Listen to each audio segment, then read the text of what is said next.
Okay, so Apple Watches. Apple makes three different kind of watches, and they can be confusing if I'm being honest with you. But the plan of this video is to help you to find the right one for you.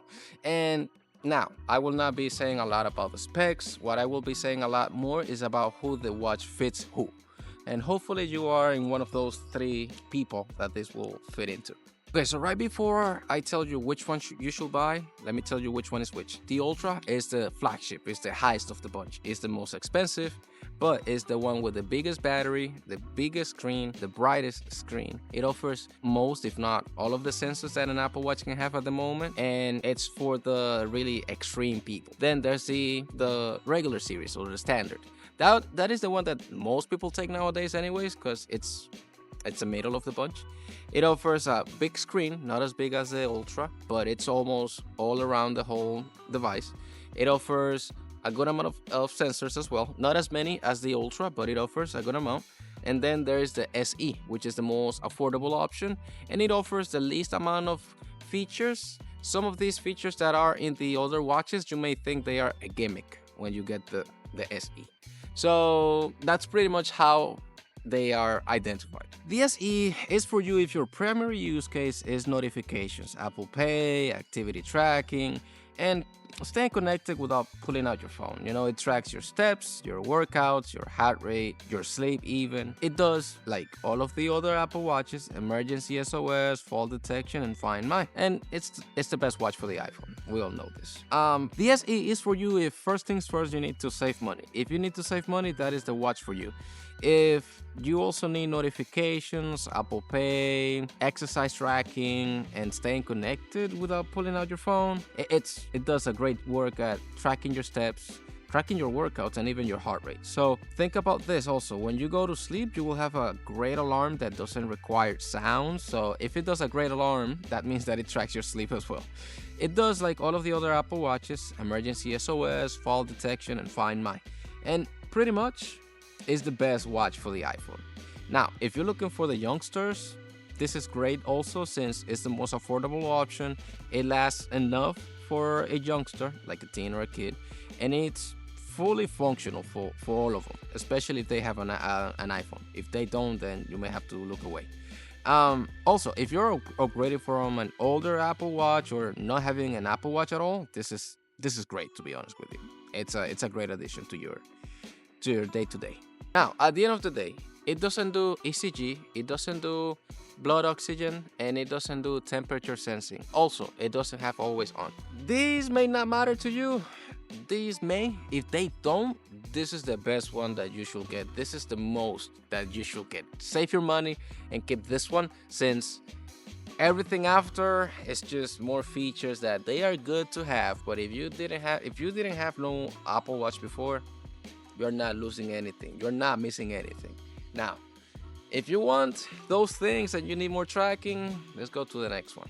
Now, what you were missing on the SE comes standard in the regular series. Once again, you get the ECG on demand, you get the blood oxygen monitoring, and the skin temperature sensing, which is pretty much for the period tracking. Also has the always on display, which is that you can watch the time at a glance rather than raising your wrist. That also helps a lot. It gets usually the faster chip or most current chip when you read it. And it gets the double tap gesture, which is really cool. That you just pinch your fingers, your index, and your thumb. That was your fastest kilometer yet. Interact with the watch without touching. You can close, up, tag, see the text at a better glance. And you know, it's a small feature, but it's really cool. It's like once you try it, it's really great. It's not a make or break, in my opinion. It's just like a nice to have that you barely will use, if I'm being honest with you. Also, for the vast majority of people, the everyday users, the fitness and professionals, anyone who wants like the full Apple Health and Apple Watch Health experience, yeah, this is the one for you. If you want to have all the bangs and whistles, all of the bells and whistles, yeah, this is the one to get for a more affordable price than the Ultra. Mind you, it's more expensive than the SE, but it's cheaper than the Ultra. Now, If you want the full health suite, once again, this is for you. If you don't mind spending a little bit more, this is for you. You will get most of the time the fastest chip. If not, you will get the fastest chip with this one. You just gotta buy the most up to date. Also, you get features that the SE doesn't have. If you want to pay a little bit extra for that, that's on you. That's great. Nobody's judging. That's the one most people get, and it comes with bigger options. I think it has a 45 millimeter size, and it's almost bezel-less. And let's see what else. And it has a slightly similar battery life to the SE. So if you don't mind spending a little bit much than the SE, this is for you. Now, the regular series is for you if you are willing to spend a little bit more money than the SE, and if you want the always on display so you can look at time at a glance. You can do the finger tap feature. You can do ECG, blood oxygen, and the temperature sensing for periods. That'll be great. If you want those things, that's great. If you want the most of the health suite of Apple Watch, this is for you. You should get it if you are into fitness, if you are into wanting to keep track of almost everything in your body at a glance, this is for you. Now we go to the big boy, the one that is the big money over here, is the Ultra. It's pretty much built for those people who they really take their body to the limit, like the people who do Ironman, the big marathon, the ones that they need all of the time with their watch, all of their GPS tracking without losing a single moment. Those are the ones who this is for. Like if people swim on the big sea, on the rivers, doing those big marathons once again, even if they do like diving, yeah, this is the one. If you find yourself hiking a lot, going into mountains and going into the depths of the forest, yeah, this is the one. Like it offers so many good things for you, and especially the battery, so once again, this is for specific use case. I will say most of the people who buy the Ultra, they don't push it to the limit. I bought it, but mine was used, but I'm not justifying it. But the point is, this one is the one that if you go out a lot, if you find yourself going out that you don't want to charge your phone as often and your watch as often, and you still need that connectivity, this is the one. It has all of the bells and whistles. It has an extra loud speaker if you get lost so people can hear you. It has the 60 hours battery life if you turn off the always on display. And if you do always on display, it's 36. In comparison to the other watches, they do 18 hours at the most, I believe. Also has a really strong screen, which is flat in comparison to the other two. The other two are a little bit rounded. And let's see what else. Also has a dual GPS. It has the 100-meter water resistance for the actual diving, and I mean going deep, even needing a oxygen tank. It has an action button as well that you can set up for one press workouts, meaning that, or shortcuts. It's just like the button on your iPhone. If you have one of the latest ones, that the action button, you just press that and it does one thing that you want in the moment right there, quick. Also, it's a bigger watch. It's 49 millimeters. That's a big size. In your wrist, unless you have like a thick wrist, like let's say 8.5 inches or more, yeah, that's fine. But if you have a smaller wrist, you'll have a watch instead of a wrist. I'm being honest with you. Now, it's a great watch. It's just the most expensive of the bunch. You have to do big bang for this, if I'm being honest. That's why it's on the top, and that's why it has all of these features, because it's the most expensive. So keep that in mind. Now, you buy the Ultra if you have issues with the battery with your watch. If you are scared of your watch getting dying on your wrist, this is the one for you. You can, I got almost 4 days with it. I took it into a road trip on a weekend. On a Friday was the last time I charged it. I slept with it. It was on battery safe mode. Then it was Friday, Saturday, Sunday, and lasted until Monday morning. And it was like maybe 25%.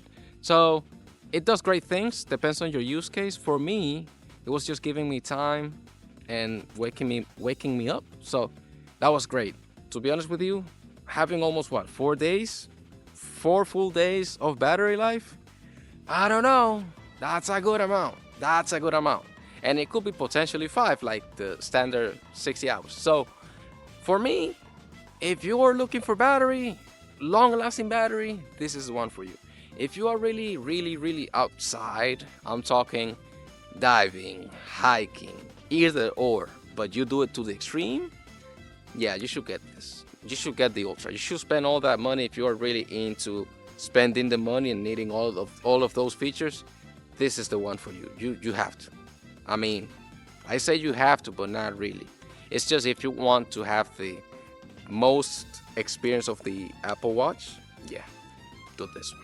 Now, if you need more help to find the right decision, you can do 3 questions to yourself. So, if you do serious sports, serious outside or serious like outdoor stuff, if that's a yes, get the Ultra. If not, go to the next one. Now, the next one. If you want the full health suite, and by that I mean the ECG, blood oxygen, the temperature sensing, and the always on display, if yes, get the standard. You're good with that. You're more than good with that. Now, if no, we go to the last one, which means you just want notifications, activity tracking, Apple Pay, and connectivity. Yeah, that's the SE. The SE is the bare minimum for the best thing that you can get. And by bare minimum, it's not a bad thing. It's just, it's the least amount of things that you can get on an Apple Watch, which is a good amount of things. Now, you have 3 tiers, 3 questions. Each one is designed perfectly for each kind of person of those 3 categories. The wrong option, I will say, is if you buy the Ultra just for doing simple text checking, not a lot of stuff. Let's say you get some of the good tracking, but you're not exploiting it to the max. You find yourself charging your watch every day just because you're used to it. I will say that's the wrong purchase. Now, if you are a person who goes outside a lot and you buy the SE for going a little bit cheaper, it might hurt in the long end because the SE is not as resistant as the Ultra. And if you're looking for the medium, the standard is usually the best option for most people, which is, I think it's a great balance that they did in their lineup. You have the most affordable, the medium, and the ultra luxury one. So those are the 3 options, the 3 tiers, and the 3 questions. Now you have the 3 people, the 3 options. The ultra is for the one who goes outside a lot, the outgoer, the diver, the extreme person. The standard is for the day-to-day person who's digging a little bit more into the fitness, digging a little bit more into their tracking of the health. And finally, you have the SE, which is just the bare minimum. You just need the watch to tell time, to get your notifications and pick up some calls. Now, which one would you buy? Which one of these people are you? I have the Series 2 Ultra. If you have one, which one is it? Thanks for watching the video. Drop in the comment what you got and subscribe, please, maybe. Ciao, ciao.